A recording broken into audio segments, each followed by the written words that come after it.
In this class, we study entropy.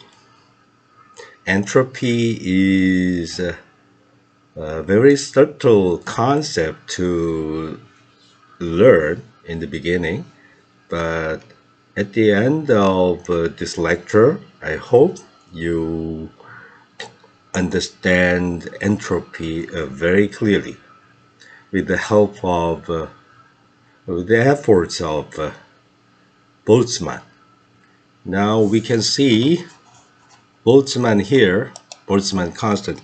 KB is a Boltzmann constant, and everything what we learn is very well established by the Boltzmann's contribution everywhere, and especially the definition for the entropy introduced by Boltzmann by making use of the statistical viewpoint. So we learn first the thermodynamic definition of entropy, and we interpret this in terms of Boltzmann's very clear definition of entropy.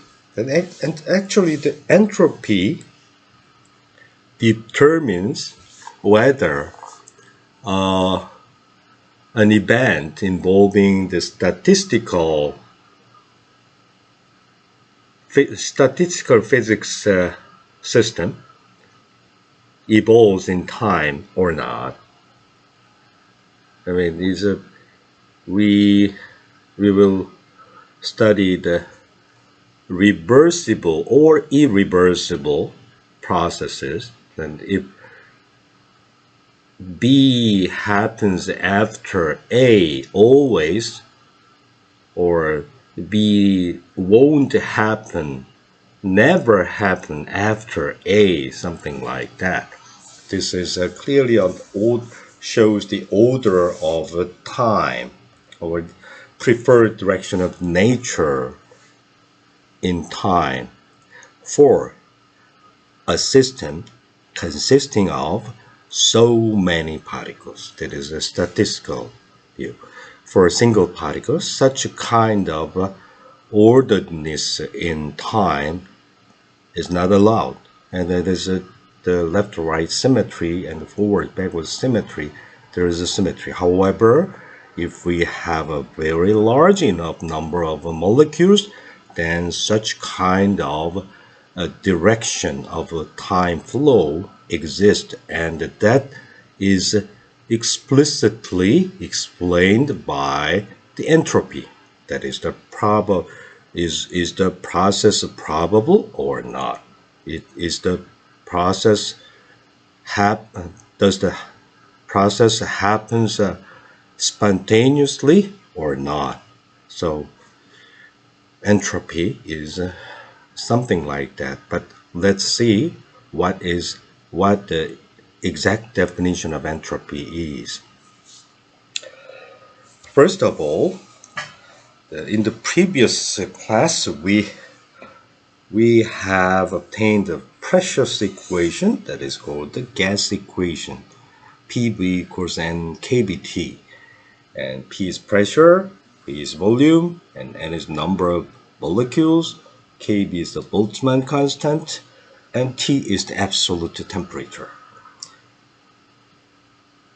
The most important point in here, this is not for a single particle equation that is exact.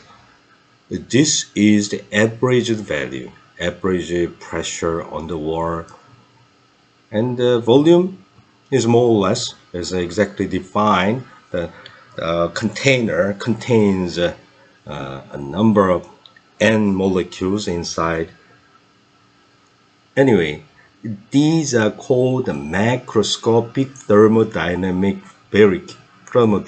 variables.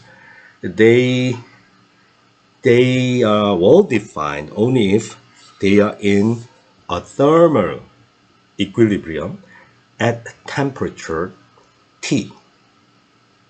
Okay. This state, when we want to make use of gas equation, pressure, volume, temperature, pressure, volume, temperature. All of them must be well defined, and that is only if they are in thermal equilibrium. Any sample of this portion will give the same pressure, same temperature, something like that. Okay? Irreversible process. Okay, we have a small container, and that is contained in a bigger container. Outside of a small container is a vacuum. Let us open this container, smaller container, and as time goes on, the molecules will be distributed over the whole space inside the bigger container. That happens. So, and what is it possible to have evolution from this stage to the previous one? It used to be held inside a container, but is it spontaneously make a transition to the original state without any other effort? If you press down the container, you could, but do they spontaneously make transition to the original state? Never. Never.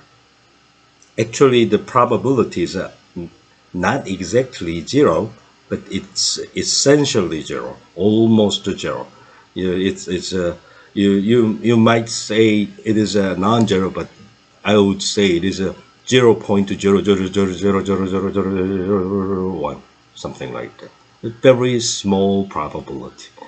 In that case, this one happens, but reverse the process won't happen, then we would say irreversible process. Reverse process virtually is virtually impossible. That this process cannot be cancelled to the original one. It is not natural to go back to the original situation. Then we would say this process is irreversible process. Irreversible process.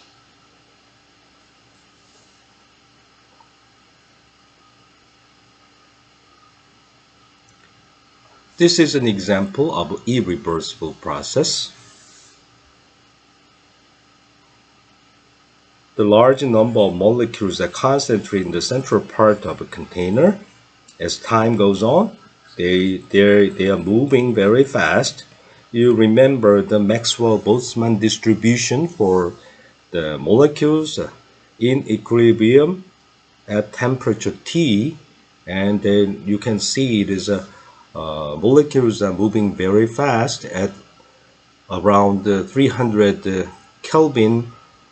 The velocity, the speed of molecule ranges from 500 to 600 meters per second. So they are moving so quickly, and it is all of a sudden they expand to fill all the space, whole space of the bigger container. However, it is almost impossible for all of them concentrated inside a very tiny region inside a container without any other effort. So spontaneously, it is impossible to return to the original stage. That is called irreversible process, and a free expansion is indeed an irreversible process. In addition, during this expansion, we do not have a border of this gas. The border of gas is not well defined. There is no container.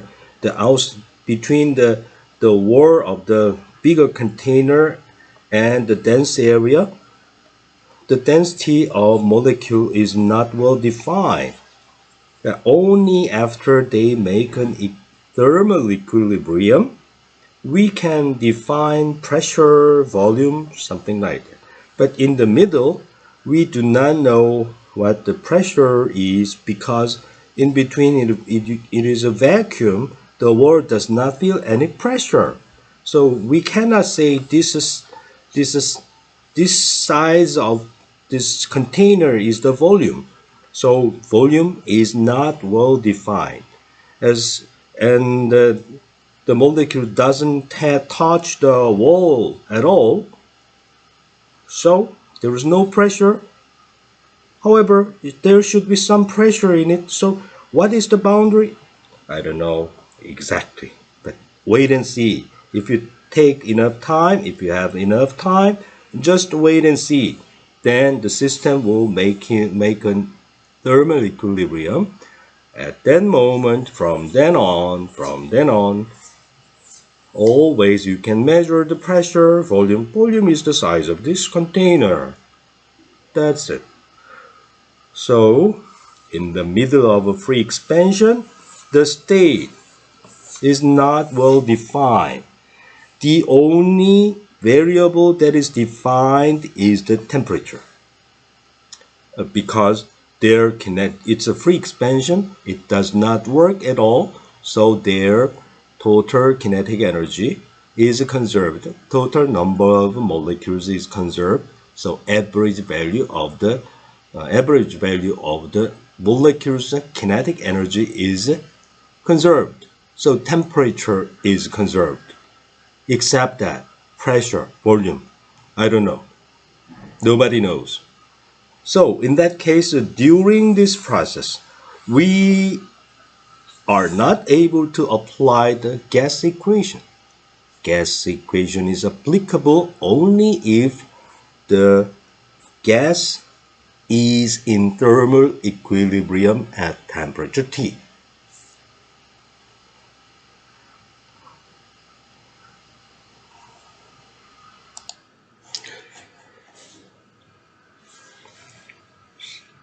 So we have seen this process is probable and this process is improbable.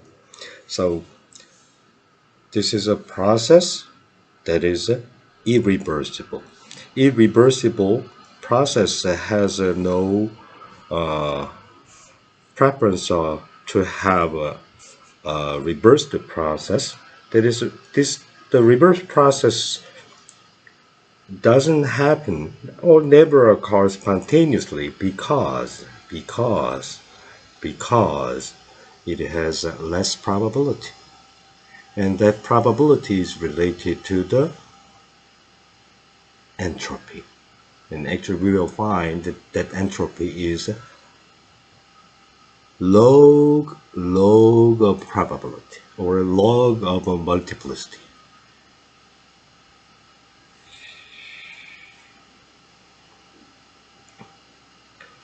Let's consider thermodynamic variables in free expansion. And during free expansion, there is no heat transfer and there is no pressure against the gas, so gas is freely expanding. During the expansion, the gas does not work at all. According to the first law of thermodynamics, if we have no heat supply to the gas, if the gas does not work at all, then we conclude that the internal energy of the gas doesn't change. Therefore, the temperature of the gas is invariant.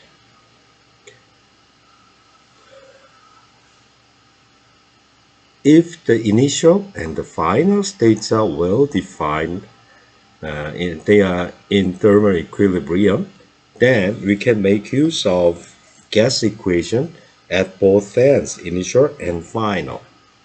So from this we can, if if the expansion is such that the initial volume times n times of initial volume is the final volume, because the temperature is the same, in that case we have a pressure that is a 1/10 of original pressure. The problem is that we are not able to keep track on the state between the two, the initial and the final state, because the macroscopic variables such as pressure and volume are not well defined between the initial and the final stage. However, we would like to make use of this very strong constraint, ideal gas equation. Then what should I do? We have a trick to keep the gas system the same as this transition for both endpoints, but we attach additional system to make a composite system to be reversible. Instead, the gas part make a transition along the irreversible process. So we modify the whole system, but keeping the initial and the final state that are in equilibrium the same as the free expansion case as it is. The reason is that we'd like to make use of gas equation between the transition. So this way of solving the problem doesn't keep the intermediate state. Intermediate states were not defined at all, but we introduce well-defined intermediate state in combination with the surroundings such as the heat reservoir and the surrounding pressure on the gas. This is how we organize to compute something related to the free expansion. So although the intermediate steps are different from actual free expansion, what we are interested in is we would like to know the kinematics of the variables, the macroscopic thermodynamic variables. We can carry out the analytic calculation with the gas equation in the middle, although that is not equal to the actual process in the middle. However, two endpoints are the same, the initial and the final. So this is an example. we make use of the fact that free expansion doesn't change the temperature because no heat supply and no work. Instead, we supply heat and let the gas work by that amount. Still, the first law of thermodynamics is valid. So by giving some heat energy to the gas system from heat reservoir, here every temperature of the heat reservoir is kept the same because I want to keep the temperature the same, initial and final. That is given already. But in the middle, it is different from what really happened. What really happened is that there is no heat exchange and there is no work by the gas. So how can I make such a situation?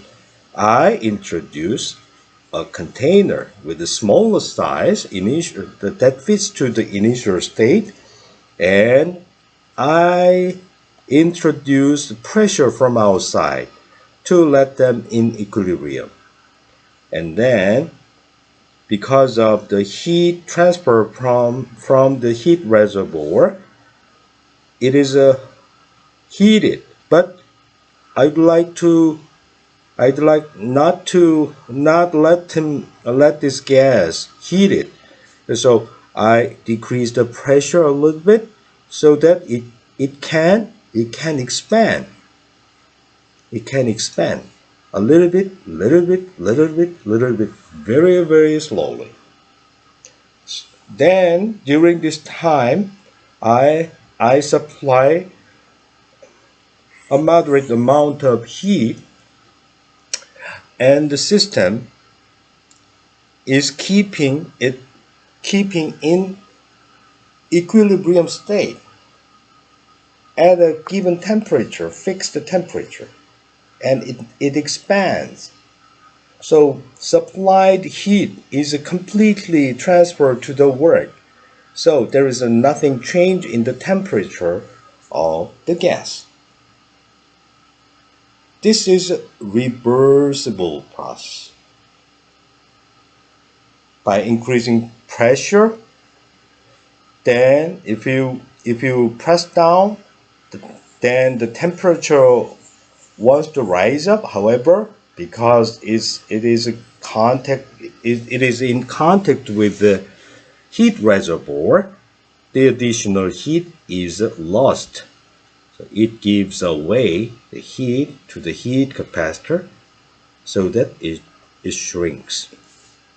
So this process all possible by preparing the surrounding of the system.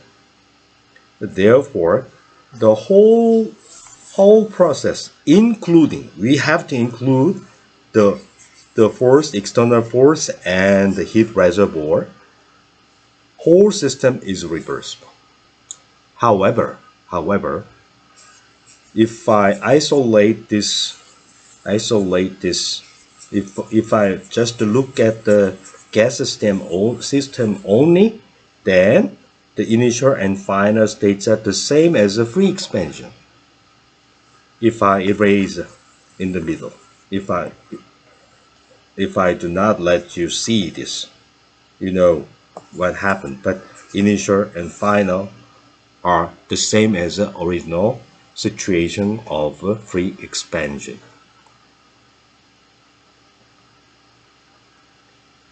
So this process is reversible. Therefore, the compression is also reversible. Both sides, both processes can happen spontaneously. But remember, only if we provide the heat reservoir and we supply some variable pressure from outside. During that time, the work done by the gas, in this case, is negative. That means it accepts the energy, and that is given to the heat reservoir to make the whole temperature invariant. If it is the case, during the whole process, every instant of this process are well defined macroscopically, thermodynamically. So it's PV equals NKBT is always satisfied. Then I can compute the work done by the gas because the pressure is NKBT over volume. Substitute in here and integrate. This temperature is fixed. So I can pull out the temperature NKBT1 fixed as T1, and this integral is trivial. That is a ratio of log. Therefore, I told you it used to be V1, but V2 equals N times V1. Then it becomes a log N multiplied NKBT1. Now we can compute the entropy change of the gas. This is just gas only. Because according to the first law of thermodynamics, the temperature is fixed. This work done by the gas should be the same as the heat supply, and that is this. And heat supply divided by temperature, this is a change in the entropy. And that change in entropy is NKB log N. More correctly, NKB log V final over V initial. This is the entropy change during the free expansion. From the free expansion directly, we were not able to derive this. But later, if we understand the statistical definition introduced by Boltzmann, we can directly compute this. However, if we want to make use of a macroscopic variable of thermodynamics, it is possible only if we introduce a corresponding reversible process that matches the initial and final state and let it keep in thermal equilibrium to let us make use of the gas equation. Now, we have obtained this one. How? We have computed the heat transfer, and actually we didn't know what the heat transfer is. However, using first law of thermodynamics, we found the equality between the supplied heat and the work done by the gas, and this one was evaluated by making use of the gas equation. The final result was that. So this is a way of defining the entropy. And in here, we notice that V final is greater than V initial for free expansion. In free expansion, so log is positive, and NKB, that both of them are positive number. Therefore, this is a positive, delta S is a positive. And what was the free expansion? Free expansion was a irreversible process. So delta S, of positive delta S, indicates this process is irreversible. Reversible process has the delta S 0. So delta S of the whole system is 0. Let's see. Delta Q over T is the entropy of the gas system. However, we have introduced a thermal reservoir. And thermal reservoir gave the energy, heat energy minus delta Q to the gas. And the temperature was the same. So if this is a gas, and delta S for heat reservoir, if I compute the total sum of the whole system consisting of gas and heat reservoir, delta S equals 0. Aha, that's the reason why this process is reversible, because the whole system has no change in delta S, has no change in S, entropy. So entropy is invariant. However, only part of the system, that is gas, that has the same initial and final state with the free expansion from Vi to Vf. So this is what happened, and we made use of a similar but different system, keeping the gas system to have the same initial and final states, but in the middle it is absolutely different from what actually happened in the free expansion of ideal gas. Okay, so delta S equals 0 is a reversible process that it's a reverse process always possible, but delta S positive means this process is irreversible, that the reverse process does not happen.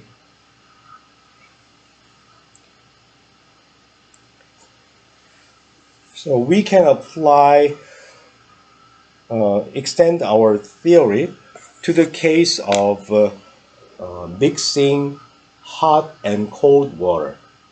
When we mix hot and cold water, two hot and cold, two waters, we cannot compute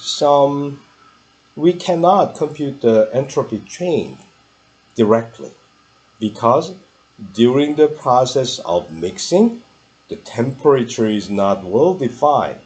The temperature is defined only if any part of the sample has the same temperature. That is in equilibrium.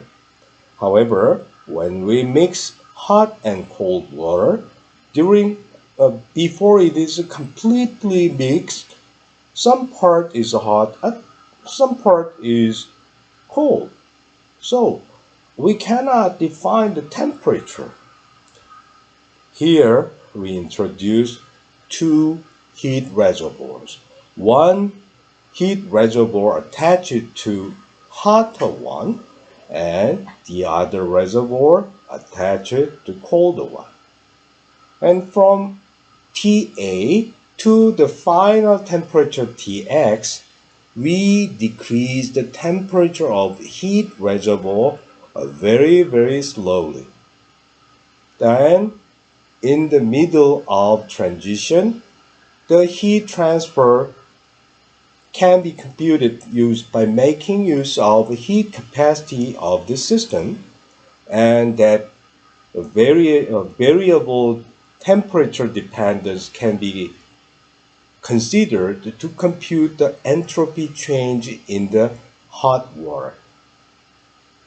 In a similar manner, we can warm up the cold water by attaching another heat reservoir from the cold temperature Tb to the final temperature Tx very, very slowly, keeping them in thermal equilibrium. In such a way, we can compute the entropy change of A system and entropy change in B system. And this is computed by making use of a composite system with another heat reservoir whose temperature varies very slowly from Ta to Tx and the other from Tb to Tx.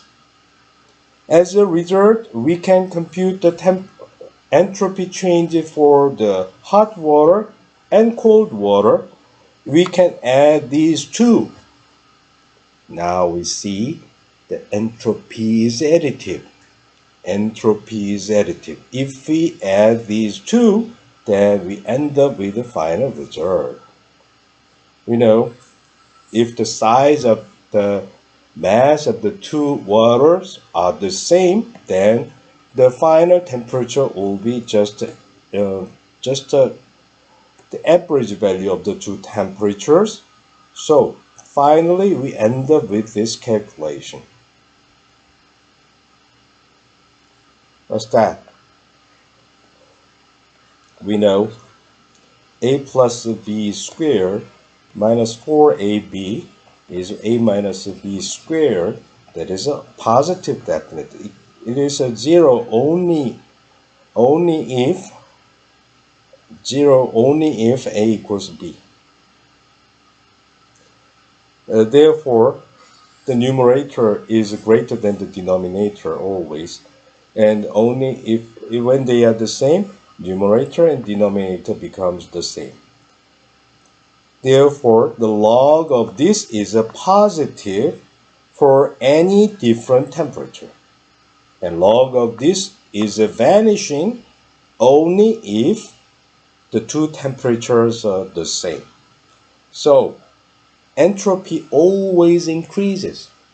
Entropy always increases when we mix of hot and cold water. That means it is irreversible process. That means one cannot separate hot and cold water from mixed state. So it is a definite direction of time flow. Entropy changes, it is irreversible, and you cannot separate hot and cold water. If it is possible, you don't need to buy a refrigerator. You don't need to use air conditioner. That is impossible. Okay, so you now you have a feeling what's irreversible or reversible, depending on the change in entropy determines what is reversible and what is not. Okay, and additional point, when we computed the entropy change of the composite system, we have made use of additive nature, because the numerator, that is heat and normalized by the temperature. So heat is additive. You can add heat. That is additive. That's so natural. It is not difficult to understand. So this point, entropy has an additive nature that will be used later when we introduce the statistical definition of the entropy introduced by Boltzmann. Later, the probability is related to the two system probability is always expressed as a product, but the entropy is the log of probability, and the log of product is the sum of logs. That explains everything. Okay.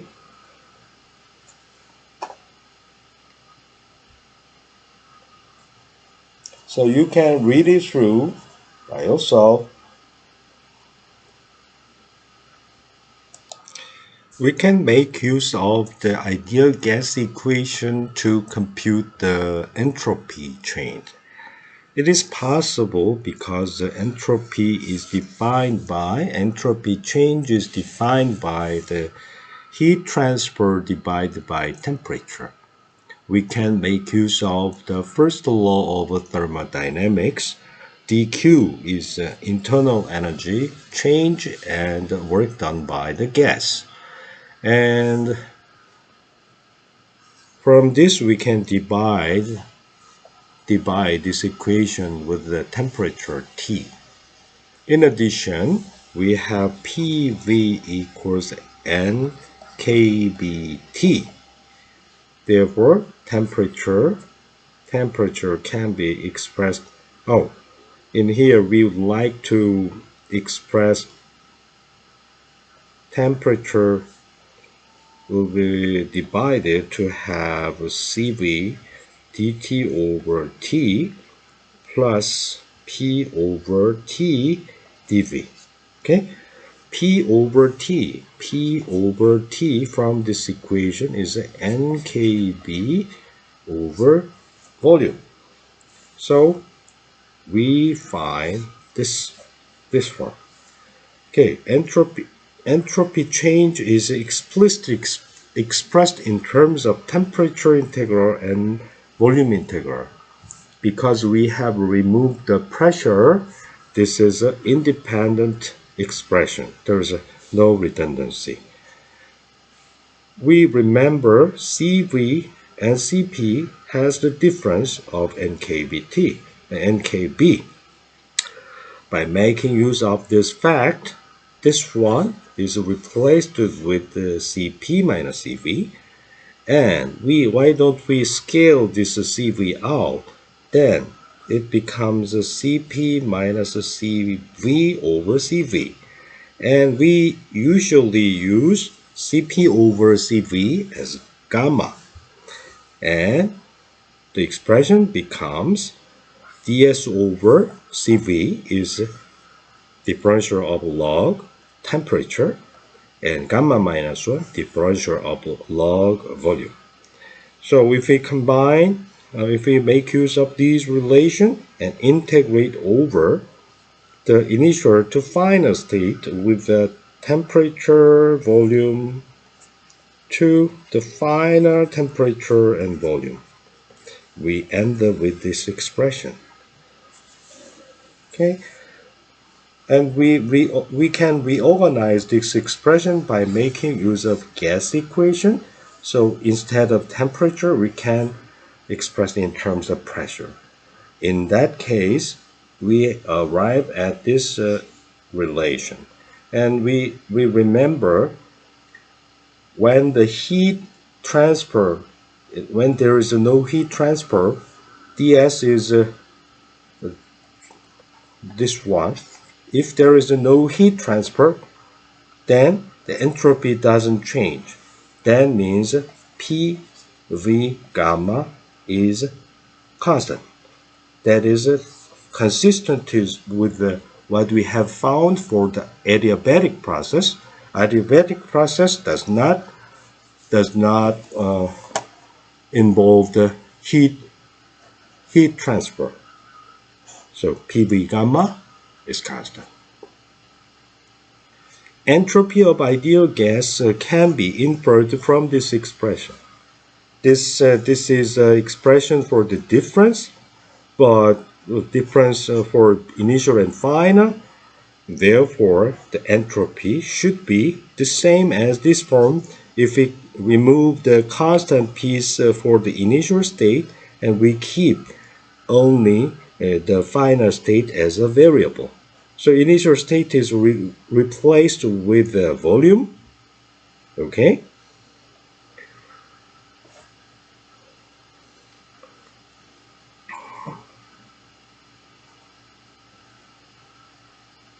And CV, we remember CV equals 1/2 NKB, right? For the n particles, and for n particle and every degrees of freedom, and we have f. F is the number of degrees of freedom. It depends. For F equals 3 for monatomic gas, and 5 for diatomic gas, and 6 for polyatomic gas. So this one, F appears 1/2 F. NKB is kept in here, and we have power F over 2 for the temperature.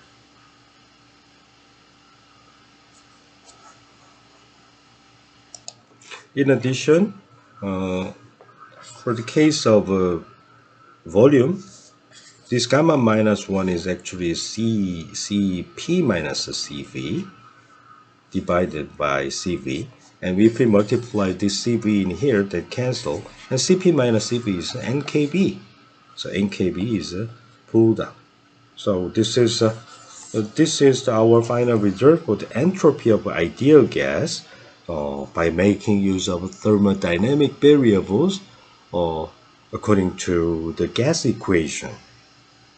From this expression, we can take the derivative with respect to the log of volume. Then the coefficient is a number of particles multiplied by the Boltzmann constant. And if I want to find out the CV, that CV is actually 1/2 F times NKB. That is obtained by taking the partial derivative of entropy with respect to the log temperature. Here, the CV, constant volume, heat capacity is 1/2 F NKB. Heat transfer at constant volume can be considered. At constant volume, we can this V over V0 is just 1. So I can pull out this power F over 2 front, and our result is expressed as a log of T.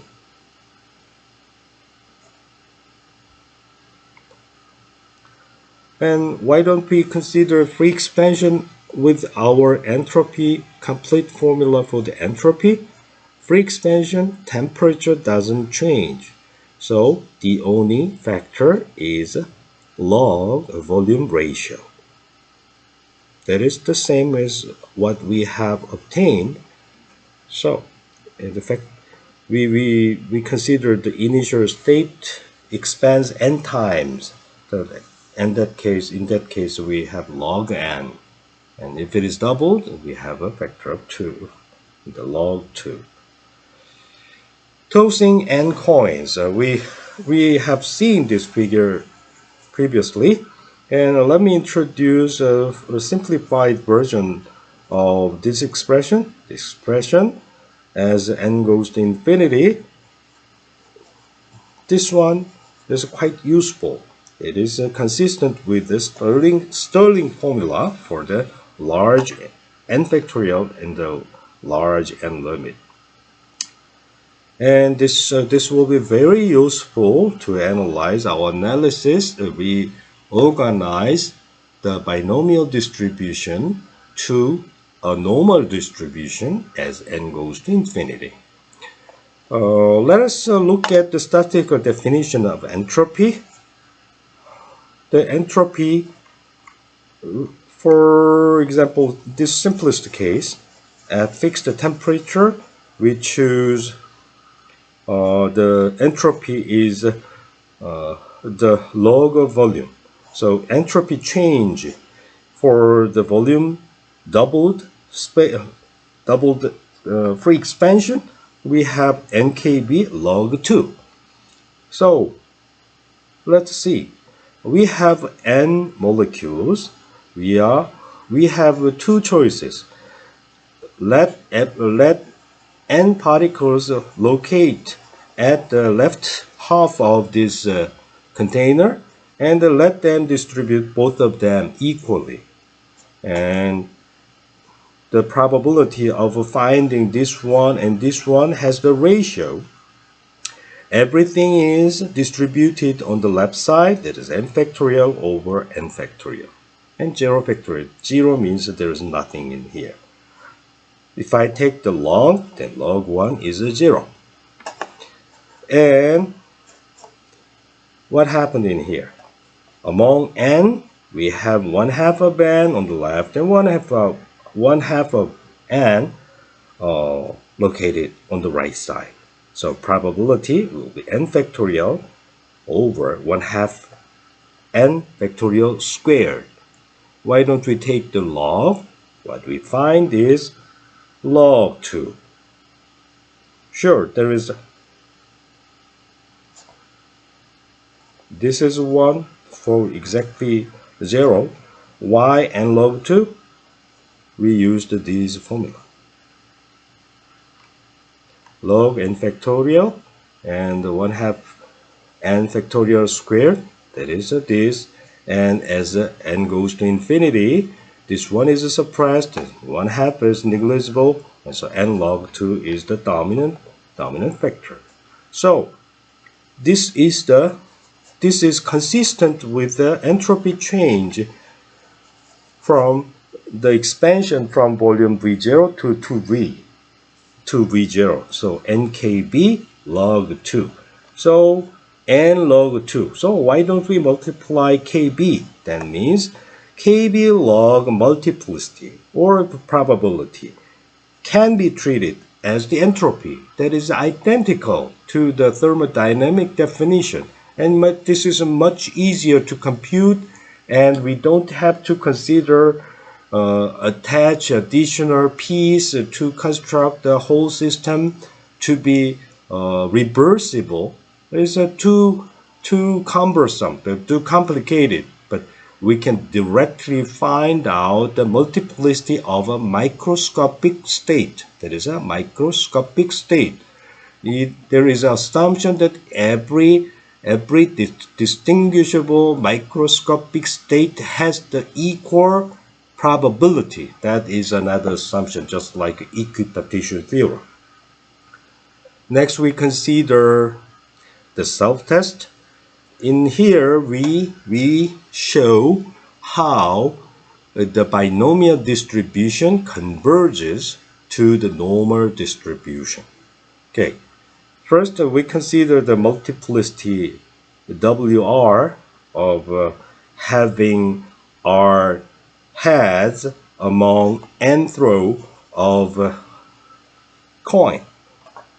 And actually P and Q are both 1/2 the same, but for generality, we just let them be free, P and Q. And the only constraint during our derivation we used is P plus Q equals 1.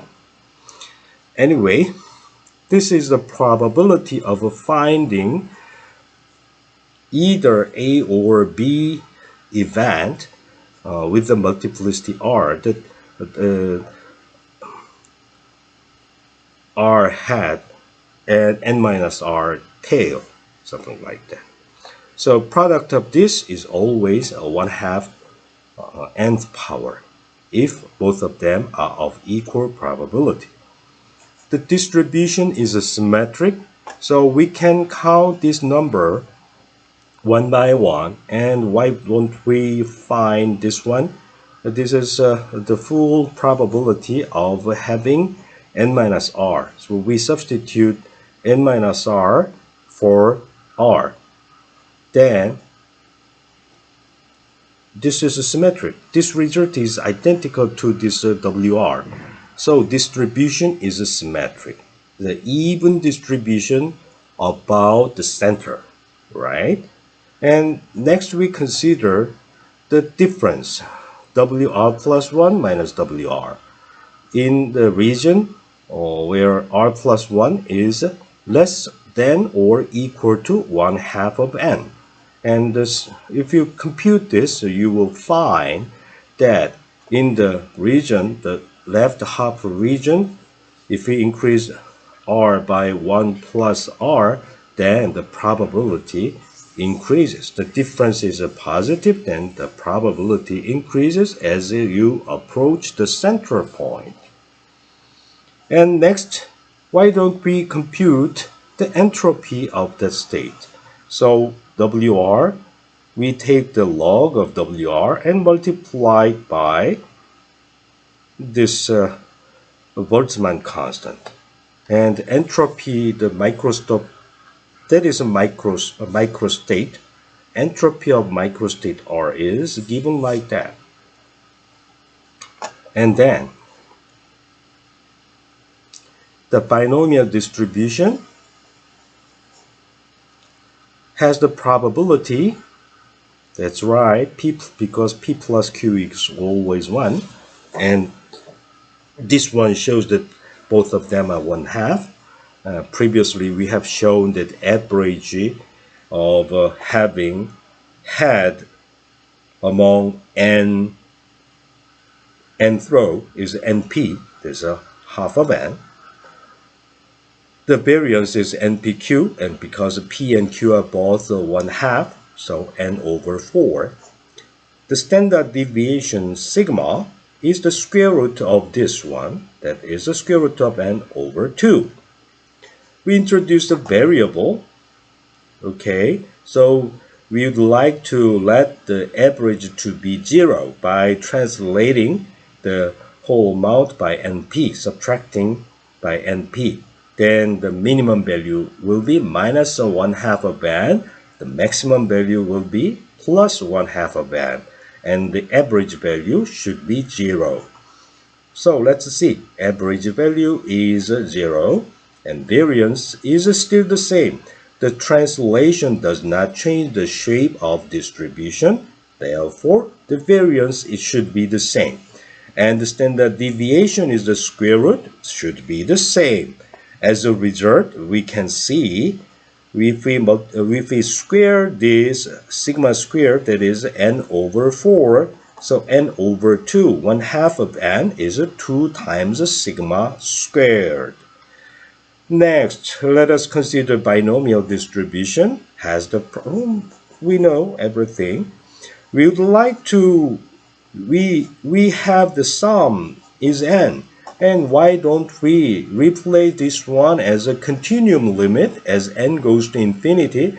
It can be expressed in terms of a continuous function that can be integrated over x, xr, the subscript r that indicates that it changes by 1, and the minimum and maximum will be 1/2 of n, and minimum is minus 1/2 of n, maximum is 1/2 of n, that goes to infinity, and the summation will be finally expressed in terms of this kind of integral.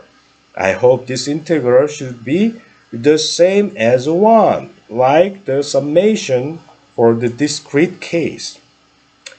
So, let me introduce this dx, this delta r is just 1. So we can replace this one as a very tiny number. It looks ridiculous, but it is finite and it is very tiny. If you look at the value of x maximum value, this n goes to infinity. So it is 1. In comparison with infinity, 1 is a tiny number. A kind of exaggeration, but it is reasonable. So I can replace this one as an integral, and in the middle can be replaced as with a continuous variable. Sure, factorial function is not for a continuous variable, but we know very well that that continuum limit, the factorial function is converted to gamma function that is well defined for any real number except for 0 and negative integers. Anyway, well, we are so brave to consider to find out that some compute this amount that is a shifted s indicates the shifted amount from the central value, and you will find that you remember the figure that shows the maximum value of the binomial distribution. And actually this one, as n goes to infinity, is a very interesting number. And what is it? We can replace 2 over n as 1/2 sigma squared. That is the overall factor for the normal distribution. Remember, it's very nice. Alright, so therefore I can replace this one with this formula because we have square root of n in addition in here. So it is replaced with 2 over pi. In addition, we have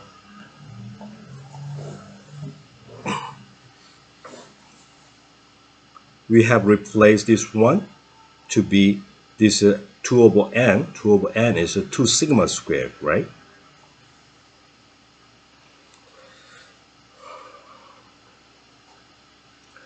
Okay. Then this factor 2n factorial, this is the central value, and if we shift this the this value by one, we find that this r factorial n minus r factorial this time has some shifted value, the product of factorial function, and we factor the same factor, 1/2 of n factorial, and why don't we reorganize them in terms of central value? So central value, if we pull out the central value, then what we find is that in the denominator we have additional products. And in this case, the additional product appears in the numerator. So what we want to do is to evaluate this, simplify this product, and that is finally of this kind of form. And actually n over 2 is a 2 sigma squared, as we have already explained. And why don't we, because n over 2 is a large number, n goes to infinity, so why don't we expand these pieces in powers of this small number? 1 over n is a small number, right? N is a very large number. That expansion requires this kind of identity. You don't have to remember. You might remember, you learned it in high school for the summation of the sequence.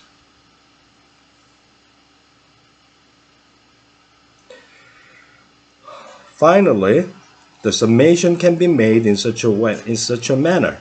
And by making use of these identities, I can express this continuous function in this form. And why don't we neglect the high order pieces, sub-leading pieces, and keeping the high order pieces, leading terms only? Then it is very similar to this. Not similar, it's identical to. And actually, this one is identical to exponential. That is a normal distribution, absolutely. And the expansion of Taylor series expansion is well known in such a manner. As a result, we have shown that the binomial distribution becomes the normal distribution as n goes to infinity. That's it for today.